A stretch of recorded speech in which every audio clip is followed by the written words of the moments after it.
Good evening, ladies and gentlemen, boys and girls, and everyone else. Welcome to the only podcast featuring the host with a black heart that bleeds orange.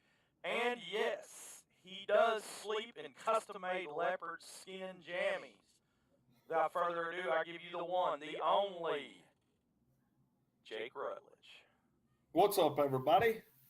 So glad you could jump in here, join us on this fine, hot Wednesday evening. Man, I got to talk about that intro. You change it up every week. You catch me off guard, man. You don't give me any kind of fair warning what you're going to throw out there. And tonight you went with custom made leopard print pajamas. So that's yeah, I don't know about all that, but I like where you went there. So no, seriously, man. Thanks everybody for jumping on. Brooks, thank you for running the show behind the scenes here, running the board, getting us all set up, and ready to go. But let's jump into it, man. We'll start little shindig we had down on Main Street last Saturday evening, well, afternoon/evening. Had a pretty good time down there. Had a cornhole tournament along with a couple of live bands. Out of Nowhere band performed first, followed by Jeremy Studdard, and those two bands did a great job put on a pretty good show for everybody. I think Studdard ended up wrapping things up around 11:15 or so. He played his tail off that night. So again, we appreciate those guys coming out. But talk a little bit, Brooks. Talk a little bit about that cornhole tournament, man. That was a lot of fun. It You lasted know, forever. That it was, and the thing that I was, I guess, most excited about, from the time that we actually started this venture. We always talked about how we wanted to have some events that would bring people into Lindsay, bring people from out of town, and also another thing we wanted to do was bring people who were maybe from Lindsay, give them a reason to come back, and I think Jake, the winner of the social event, one of the winners was Braden Dunn, him and Reese Walker. Braden is the son of Julie would have been Nye, maiden name Nye, and Nathan Dunn. They live down in Texas, but it give them something to do. Something to come up here and do. So that's one thing that I was proud of, and then of course. Like I say, the competitive tournament, it was won by some people from Oklahoma City. Trevor Nelson and Matt Combs won that thing, and those guys were pretty doggone impressive. But go ahead. go no finish. You're all right. Go ahead. I was just the thing that impressed me. Like I say, we had a lot of people from out of town show up. We had a lot of locals, but people from out of town, and one of the gentlemen that come down and helped us put that thing on. It was his first time to ever even come to Lindsay, and he was just super impressed with the community. He had visited a convenience store on his way in and had spoke with some people, and he had made compliments on the community. So that's something. I think it went off great, and just like we talked about, there's going to be we're going to expand that thing next year, and it's going to be even bigger. Yeah. No, it was. I mean, it was brutal. It was hot. I'll be the first to tell you it was warm. But I mean, it was something we kind of threw together. About 2 months ago. It was real quick, just kind of popped up, and it for the time window that we had. I mean, I think you guys, you were kind of ramrodding that deal. You put together a pretty good little show, and got everything lined out. But on with all that being said, again, we appreciate everybody coming out. And you mentioned Dunn. We actually played him that first game. Him and the other kid that he played with, and they put it on us. They beat us 21-0 that first game. And he introduced himself as Bill Nye's our the grandson of the RAC president. And oh, we got the man on already. We sure do. I just noticed that. We can see you, Coach. How are you doing this evening? I've got to tell you the story. I had no idea that you had been inducted into the.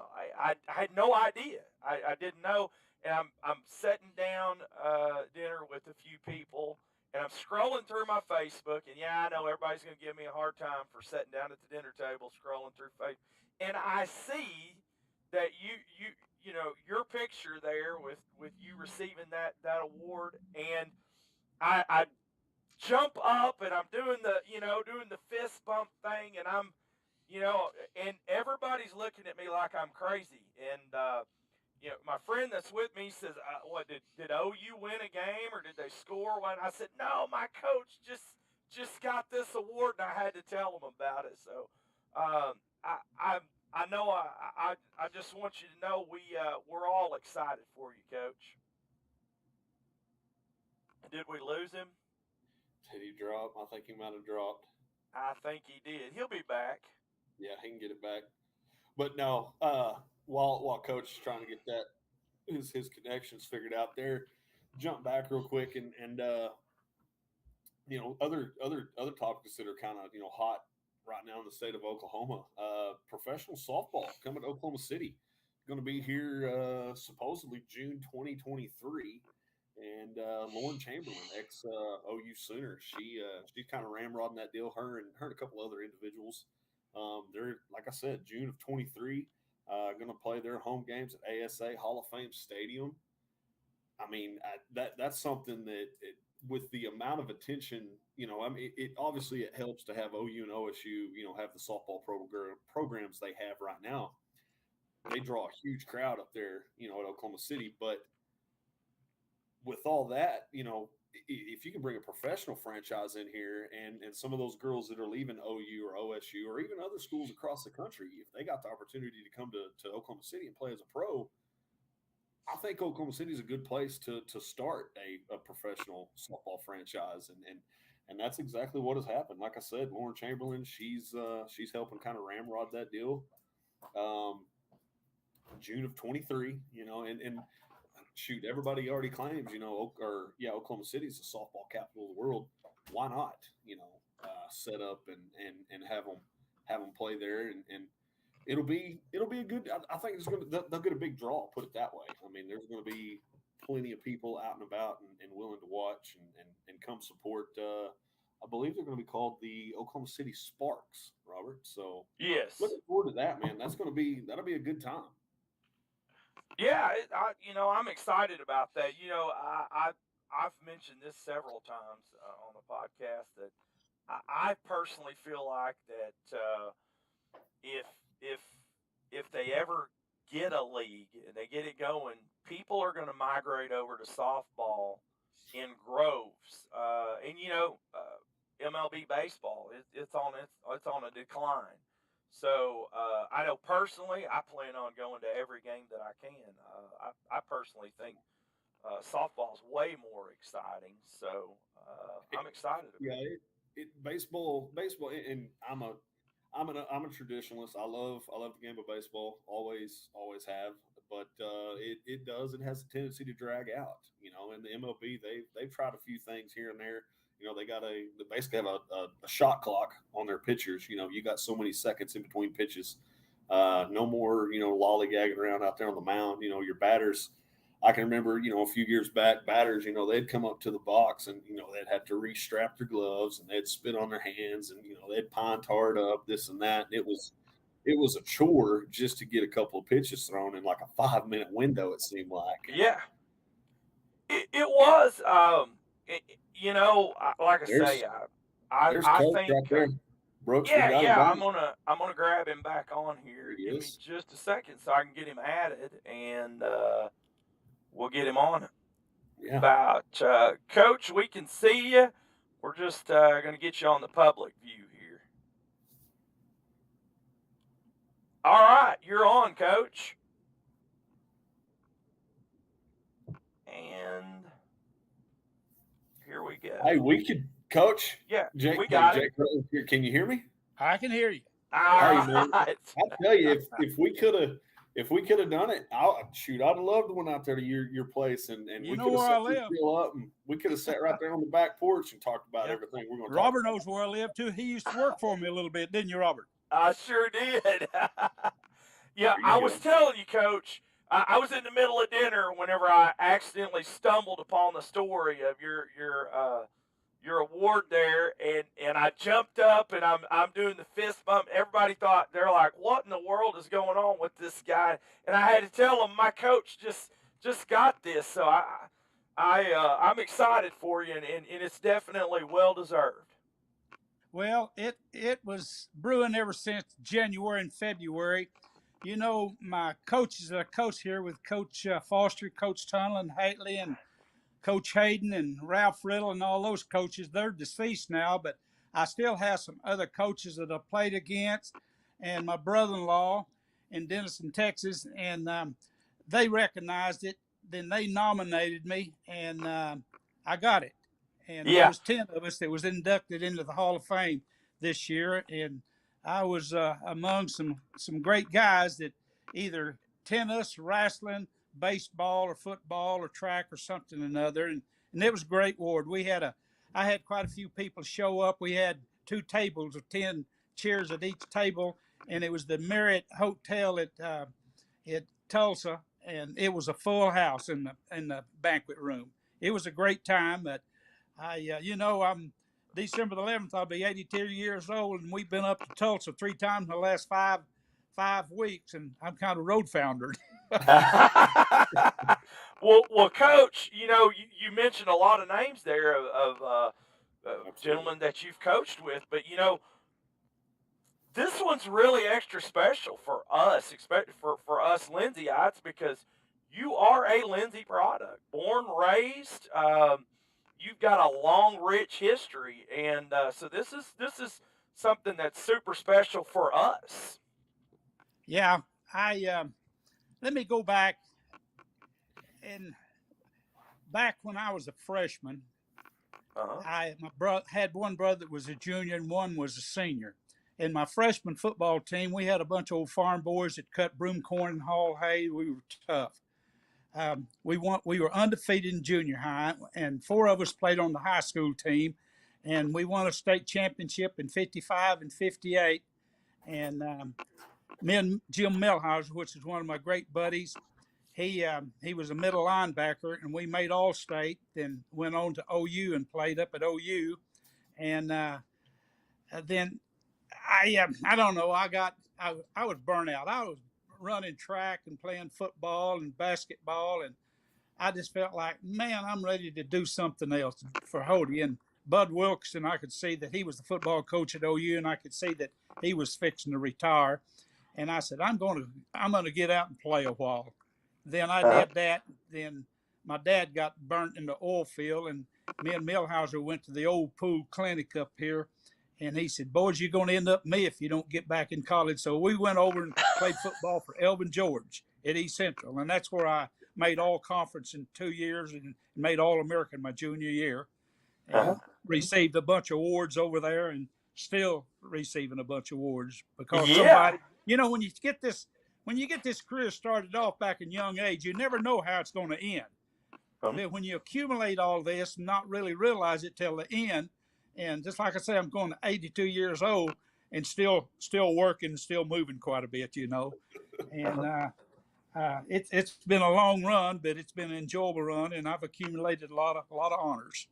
well, Coach, we went through a lot of history there, but I think we missed out on one of the most important parts of your young life there. Somewhere there along the way, you married another jewel from, or you hooked up with another jewel there from Lee. Talk to us a little Well, bit about how that happened.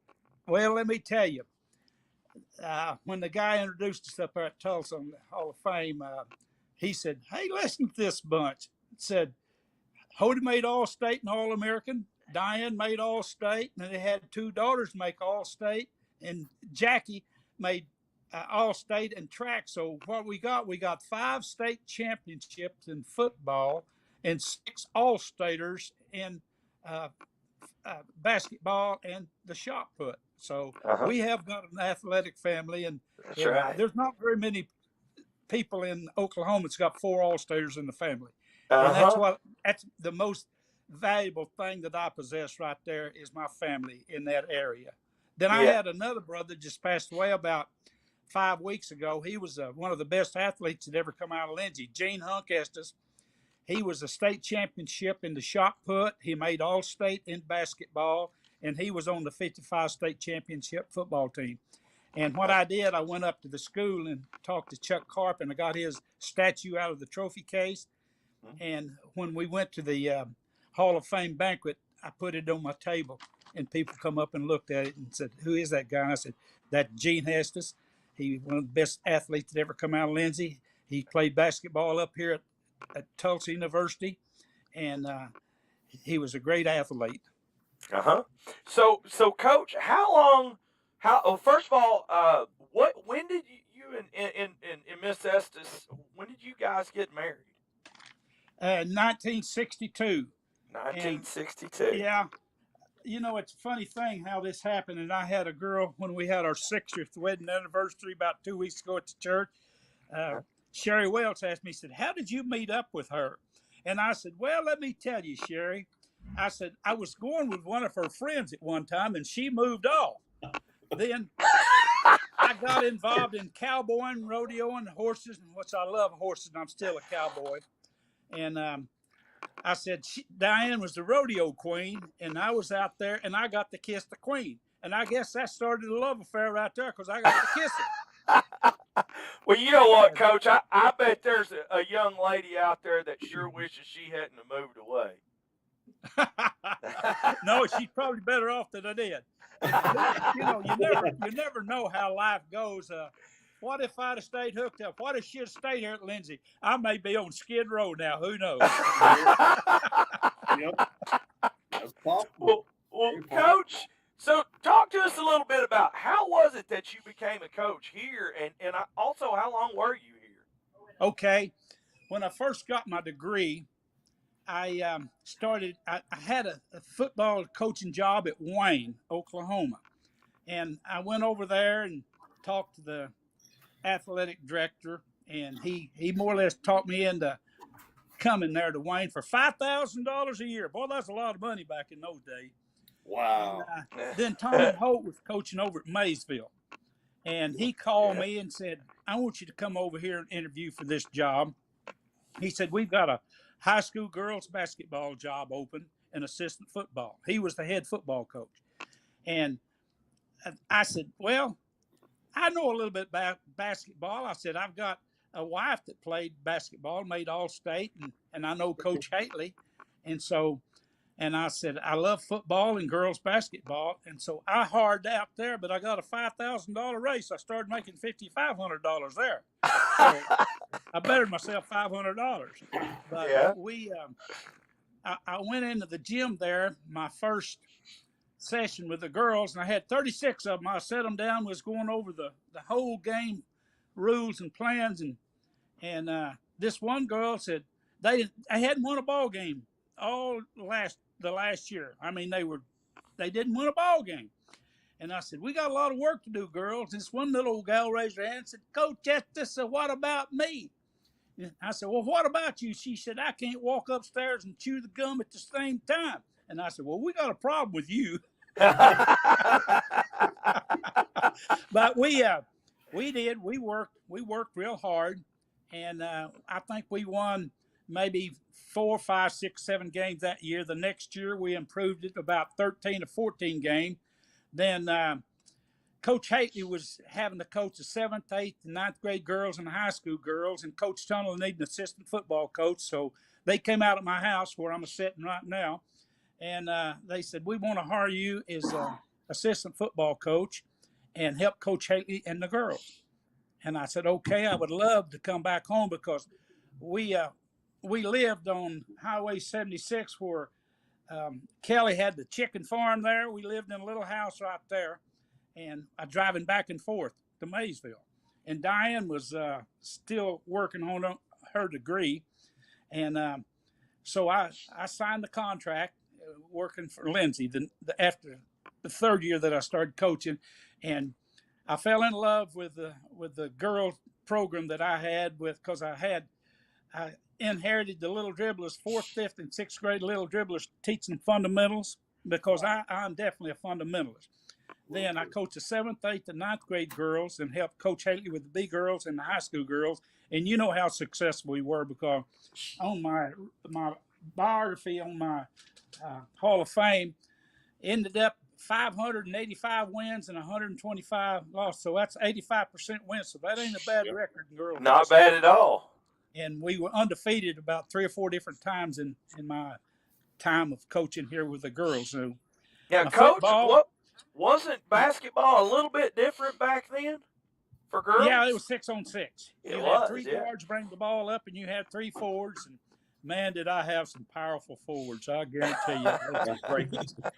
And I mean, if I had them young right now and put them together, we'd win a state championship. Believe me, because they could shoot the ball.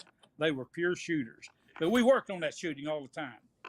But there's an old saying, Robert, that if you love the people you work with and love the job that you're involved with, you'll never have to work a day in your life. And that's the way I was. I went up there happy every day, and me and Coach Tunnell always showed up early, and we had a good visit.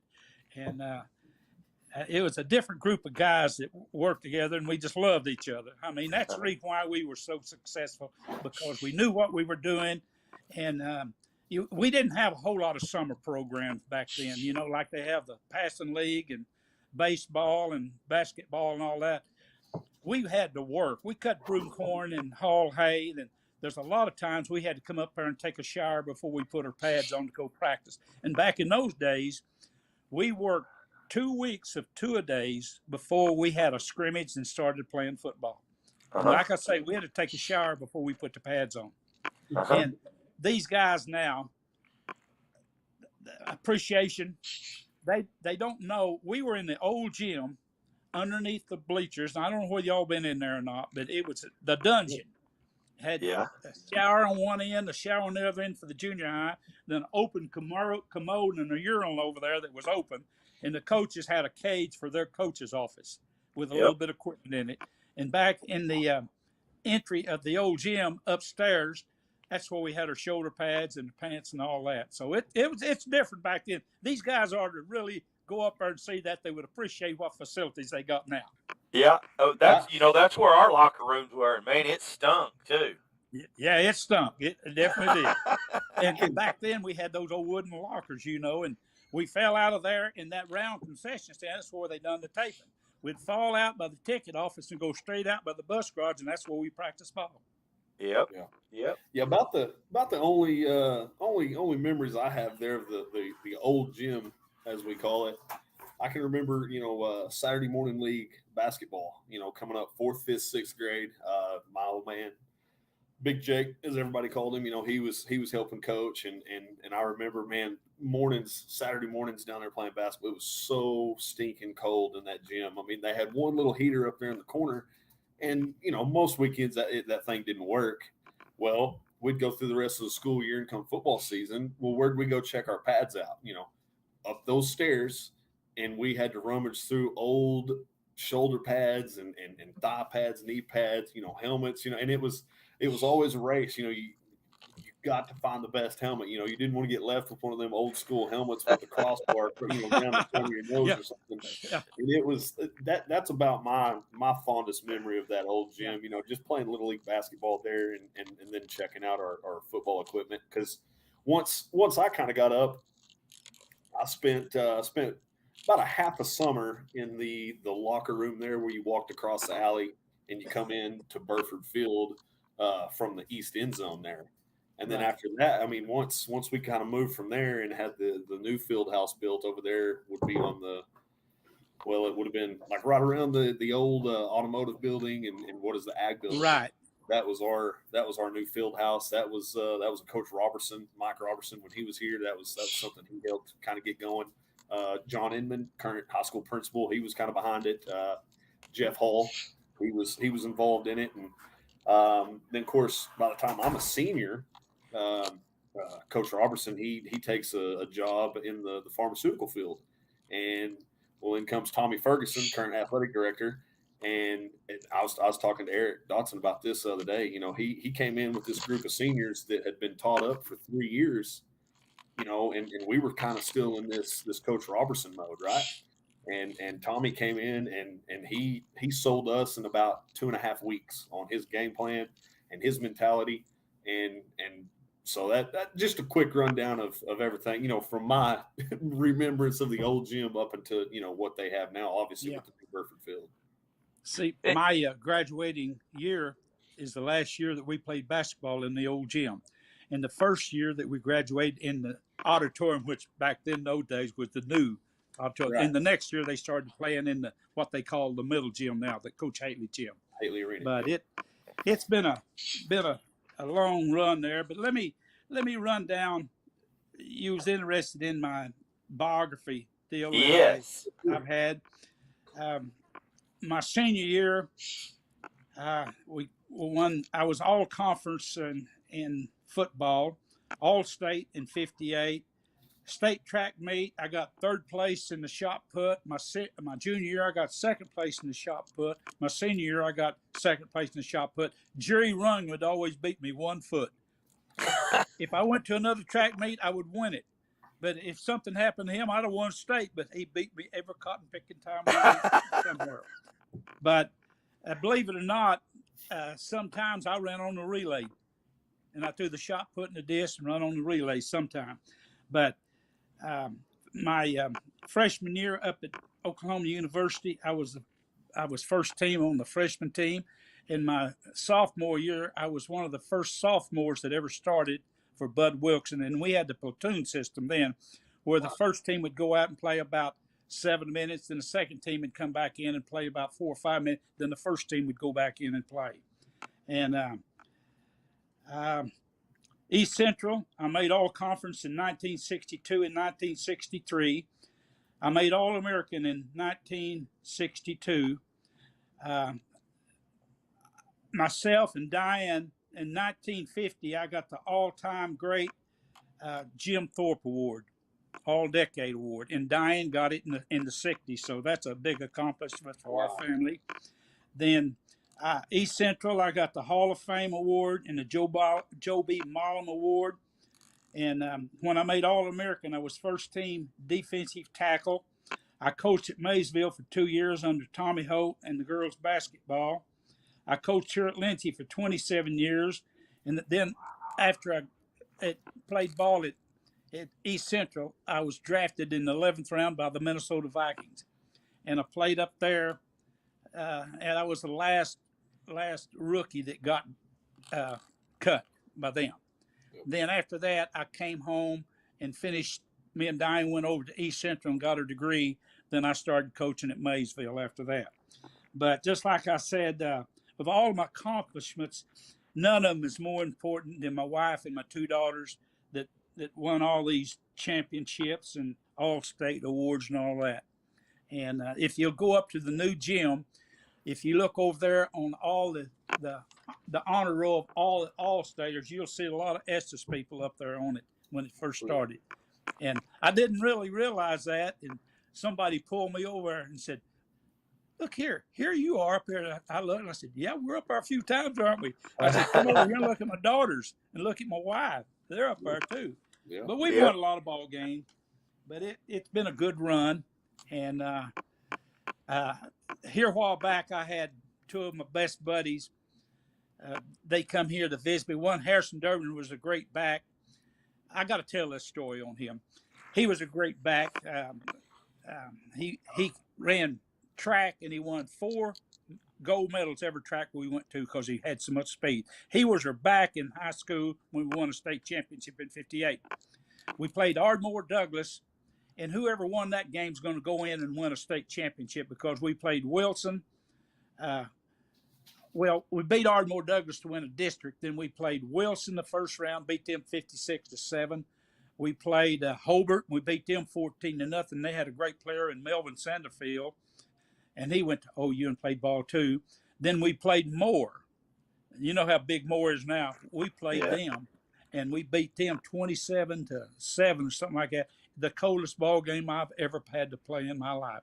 Then we went up to Orange Stadium at Norman, and we beat Grove 36-0. And when we got through, they had 6 inches of snow on the ground. Wow! So that was a good experience. And let me go back to the Ardmore Douglas game. It was nip and tuck, 3 yards in a cloud of dust, and punt the ball. Well, Harrison Durbin, the speech that I was telling you about, intercepted the ball on the 35-yard line and went to the east and scored. Then 2-point conversion was 8-0, and that's what the final score was. But right at the end of the game, Ardmore Douglas had the ball on the 3-yard line, first and goal on the 3-yard line, and they had a guy named Joe Lee Walser that ran a 9.7 100. Back in those days, there's 100, 100 yards now to meters. Yep. Well, they ran him again. We stopped him. Then they put Charlie Johnson, which is 240 pounds on tailback, thought they could crash him through the line. We stopped him. They put Joe Lee Walser back there again and tried him. He didn't make it either. But there was a big black guy over on our side with a little lady.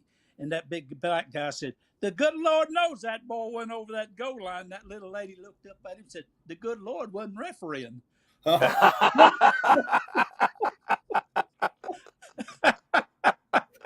So we went ahead and won state. And back in those days, you ride the fire truck down the main street. But when we left Norman, we went to a little cafe to eat with a charter bus and all that. We got on the bus and came home. Well, we had three guys went in the kitchen flirting with the waitresses. We ran off and left them. Some of the Firewalk Club members had to go back to Norman, pick them up, bring them home. Man, yeah, you could get by with that back then. Yeah. Do what? I said you could get by with that back then, but you could. Yeah, you'd be in trouble today. Yeah. But really, we had a lot of fun. Just like I say, me and Millhauser, we made All-State, played in the All-State game, and I went to the Oil Bowl, and I was captain of the Oil Bowl team, and we got beat something like 21-17. But Texas, back then when you made All-State, they were just one All-State team, a North and a South. You didn't have All-State team by classes, and everybody wore All-State jacket. It was the original All-State, and the game was played up at Tulsa. Then the people come by and watch you practice, and they picked you to go to the Oil Bowl game, and that's what we did. Went there, and it was a great experience there. And I remember we had pads. It was terrible there at Wichita Falls, and they had a football team, but they had inferior pads. And I called OU and I said, hey, you got some OU players. It's freshmen. It's going to be up there next year. Y'all need to bring us some equipment.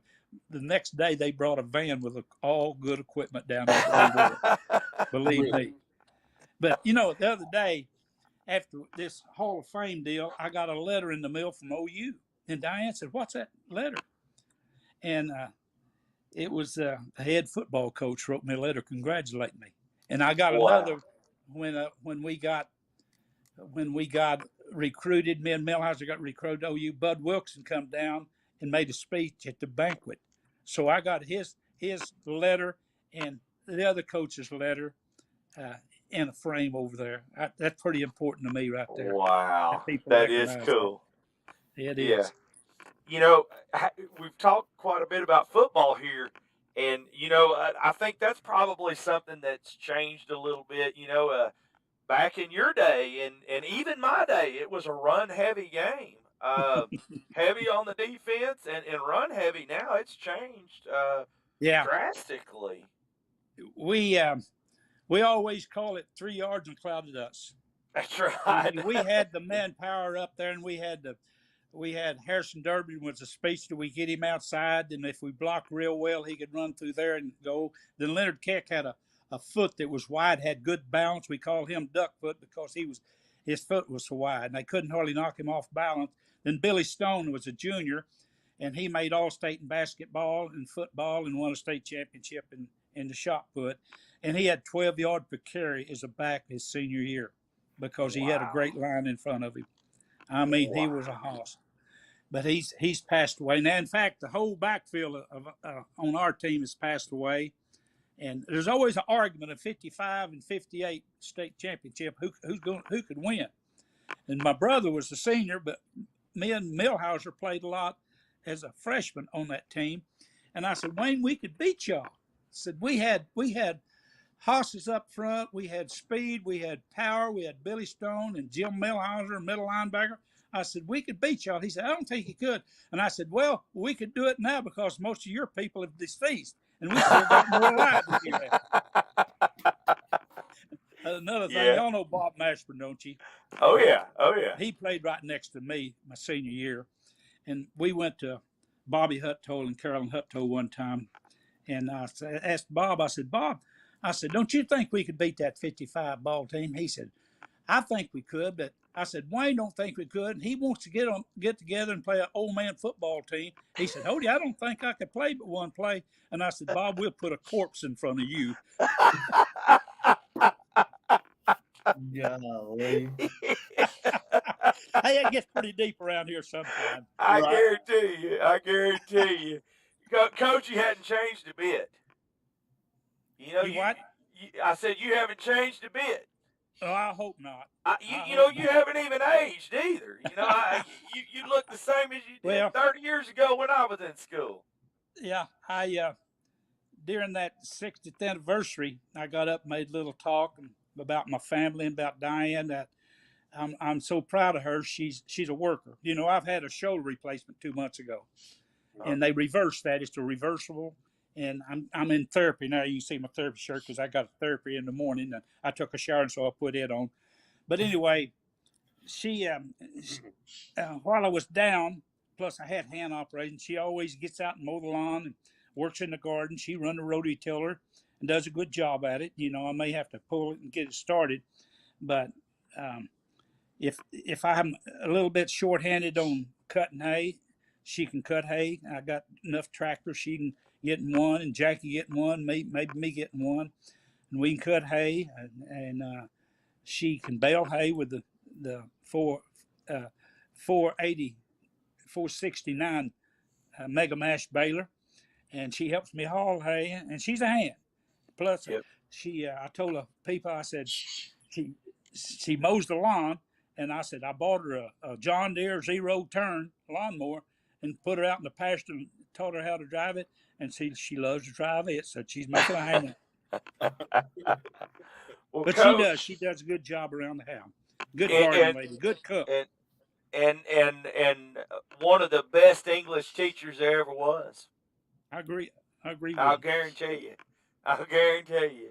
One of absolutely, you know, it's just one of the best teachers I ever remember growing up. So, you know, and I think you and Miss Estes are probably the perfect example of Lindsay. You know, this is Lindsay right here. This is what Lindsay. These are two Lindsay products, and I couldn't think of two better people to represent us and a better coach to represent us up at the hall. Well, I appreciate that. I've got a great family. I've got a lot of great kids and great grandkids. And next Tuesday, we're going to go down and see them because we're rodeo people. And Renee, my daughter, she's a barrel racer. And my 9-year-old great granddaughter's a barrel racer. And I love it. They got all my horses. You know, I've had horses for 60 years.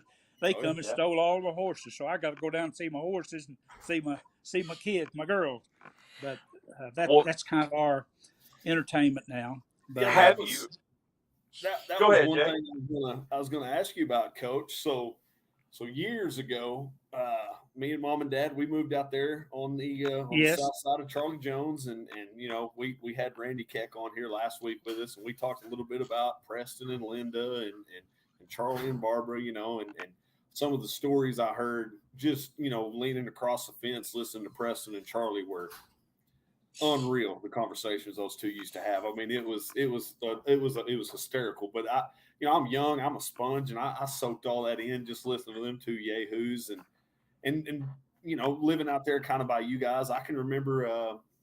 Football season rolls around, and I started jogging a little bit, and I'd try to run from the house up there to the stop sign and back. And that was a pretty good little trot, but you always had horses out there, and that was what I was wanting to ask you about. So you're still running and going with the horses, right?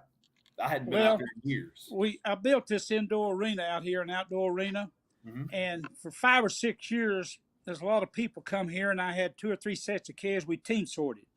Okay. Glenn Watkins and Kent Clary, they love to do that, and we had panels out here by the fence, and we did it for a while. And I said, I'm just going to build a barn for that, and we Yeah. did that, and we loved it. We enjoyed it. We Yeah. had good horses, and Kent he got hog wild over. He started going everywhere, winning saddles and money. Then he finally quit, and I said, "How come you quit?" He said, "It took all my money to buy saddles and everything." He said, "I would win, but I'd come out even." You Yeah. know, the gas expensive, and he said, "I got tired of going by myself," and he said, "I got a lot of trophies and everything, but it's expensive to go down the road." Yeah.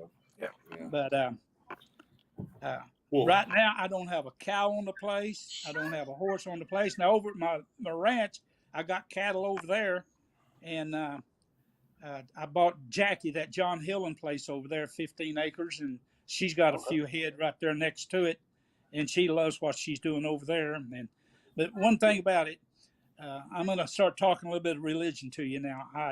I've got a religious family, and your mother has been coming to our Sunday school class, and I appreciate that. Yes, sir. Linda's been coming to class, and she'll have a little input in it, and that's great. Yeah. Some people in her class don't, but she does. Now I have too much input sometimes. Understood. I enjoy her coming in there, and if you see her, you said Coach Estes praise you for coming in there. Yes, sir. She was here. That's she good. was here at the house probably 30 minutes before we went on. Well, good. She was, well, it's getting dark. I better get back to the house. And I'm like, Mom, it's 7:20. And where I live now, she's about a block and a half south of me. So yeah. Let me ask you: Are you gonna help announcing the football this year? Yeah, we're gonna be set up. We're gonna be live streaming. Me and Eric Dodson. We're gonna go live every Friday night and get it out there, and it'll be. Sorry, had to open Gatorade for the little one, but we'll go live Friday evenings. I think. Coach, I want to say the home games this year, or the district games, I'm sorry, are all 7:00 starts. And I think that was something Coach Inman. I was just looking to shop her here a while back, here a few minutes ago, about the get together and having a little feed up there. Then they're going to have an inter-squad scrimmage. Then the next week they'll scrimmage. Then I think they start on Friday the 16th to 17th of August. Yeah. And I'll make some games if I can, but a lot of times we go down to Texas. Right. Those great grandkids is a pulling card for me and Diane to go down there because we got a little house right next to my granddaughter's house, and that's where we go down there. We go down there and stay and 2 or 3 days and come back, and it's usually on a Thursday or a Friday afternoon and come back on a Sunday morning or something like that. But when I can, I'm going to make some of the game because I think we got great coaches. He's talking about Coach Ferguson and Coach Inman, and now Sam Emery, and they're good people. And what tickles me, my brother is a coach too, was a coach, and all three of those coaches live up there together right by the river now. Do you realize that? All day. Yeah, sure didn't know that. All three of them. Yeah, you got to watch old Wayne. He'll want to call some plays on the sideline. No, you be sure you and the family, pull us up on Friday evenings. Our Lindsay Media and Broadcasting Facebook page. Get on there, log on. We'll go live and tune in, and we'll give you the best around. Everything up to date, live action. We'll bring it to you, Coach. And we're also. Maybe some point, like you said, if you do make a game or something at some point, you jump on with us. We'll put a headset on you and just turn you loose, man. Let you go. So I don't know how to do it. I'd love to have you in the press box. I'd probably start stuttering there. Yeah, Coach, we're also going to have that pregame show where we're going to set up down in the concession area and have a pregame. So one Friday night when you're going to be here, we still want to have you on as a guest on that pregame show. I'll be there on the fence, and sometime my brother, he don't like to go up there and sit down. I kind of like to go up there and sit down. I got one of those real nice folding chairs you sit in, got arms on it. I like to be comfortable, but he likes to sit. He's a cable eater. That's what he is, a cable eater. But I'll be there some. I like the coaches there, and Chuck Carp. I really like Chuck Carp. He does a good job, and I like the way that he went in there and made the school more secure. Yes. If you read in the shopper what he did, that's great. That's great. Sir. Yes, sir. He's a good man. He's a good. Yes, he is. But Coach, we've taken you away from what you were doing long enough. We appreciate you coming on, and once again, before we sign off here, congratulations, Coach, and thanks for coming on. That's huge. Well, I was if it's back in my man cave, I was going to take this phone and show you my leopard over. I got a big glass leopard over on a coffee table. Then I was going to show you all my Lindsay leopard hats that I got. I'm a Lindsay leopard all the way through. Absolutely. That's right. And I love the OU Sooners too. I love to watch them play. Well, too. I mean, if you're we're trying to do an interview and hey, this is the easiest one we've done so far. I mean, we basically just turned it over to you, Coach, and Turned it you over. kind of No, I took over. That's what happened. no, it did not take over. Like I said, this is the easiest interview we've been able to be a part of. Man, Coach, I appreciate it. Like I said earlier on Facebook, it's an honor. I knew you growing up out there, just living down the road from you, and knew all about you, and to get you on here on something I'm very very passionate about. Trying to get this live stream thing going and having this little side show that we do here.